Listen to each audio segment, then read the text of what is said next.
बाबांको ना शुणिले साधारणतः मनरे साधु सन्तଙ୍କ चेहरा सामनाको आसीथाय जे अति साधारण वस्त्र पिंधिबा सह निराडम्बर जीवन अतिबाहित करिथांती। ना तांकर कौनसी द्रव्य प्रति लोभ थाए ना विलासपूर्ण जीवन अतिबाहित करिपार शौक। तेबे जणे बाबा बोलाउथिबा व्यक्ति सुनारे छाउनी हेबा घटना बे चर्चार विषय पलटिछि। उत्तर प्रदेश कानपुर गोकुल गोल्डन बाबांको नै एबे सबुठी चर्चा। पुला पुला सुना पिंधुथिबा म्यूजिक डायरेक्टर बापी लाहिंको ठारू भी अधिक सुना पिंधंती एही बाबा। कानपुर काका देवरे रहुथिबा मनोज सिंगर मनोजानंद महाराजा बा गोकुल गोल्डन बाबा नाम जनाशुना। सुना प्रति तांकर अहेतुक आसक्ति हेतु से सर्वदा चर्चारे रुहंती। कोरोना ठारू सुरक्षा पाई लोके कपड़ा मास्क व्यवहार करुथिबा बेले से किंतु पिंधुचंती सुनार मास्क। एही 3 लेयर सुना मास्क रो दाम 5 लाख टंकारु अधिक।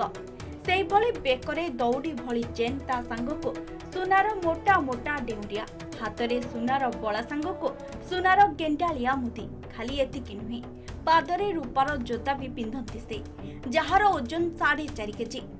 बाबा हुई भी सुना अलंकार प्रति एते दुर्बलता जुको सबु बेले समालोचनार शिकार होई आसुछंती गुगुल बाबा। हेले लोकंको समालोचना को तांकर खातिर नहीं, बरं से कहंती जे पूर्वर क्षेत्रीय माने सुना पिंधि आसुछंती। से मध्य तांकर पूर्व पुरुषंक परे सुना पिंधुछंती। गुगुल गोल्डन बाबा सर्वदा प्राय 4 किलोग्राम रो सुना पिंधंती।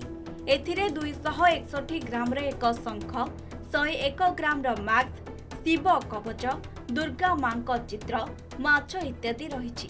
यह व्यतीत से सबुबेले सुनारे निर्मित लडू गोपालंकु निज सह रखिथांती। जुआडे गले ठाकुरंक ए सुवर्ण प्रतिमा को निज सह नै जांती।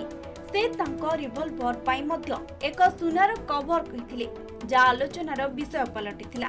तेबे सुना प्रति गुगुल गोल्डन बाबांको आसक्ति तांको पाई अनेक थर समस्या भी सृष्टि करिछि। तांको अनेक थर आक्रमण चेष्टा कराजिबा सह धमक भी मिलुछि। पूर्वरु से सुना जोता पिंधुथिबारु अनेक समालोचनार शिकार होइथिले। तेनु एबे सुना परिवर्ते रूपा जोता व्यवहार करुछंती। अत्यधिक सुना अलंकार पिंधुथिबारु दुर्बृत्तंक टार्गेट मध्य रही आसिछंती बाबा मनोज सिंगर। अपराधींक ठारू तांको जीवन प्रति विपद थिबारु से खूब शीघ्र एक सुनार कवच तैयारी करी पिंधिबे बोली कहिछंती।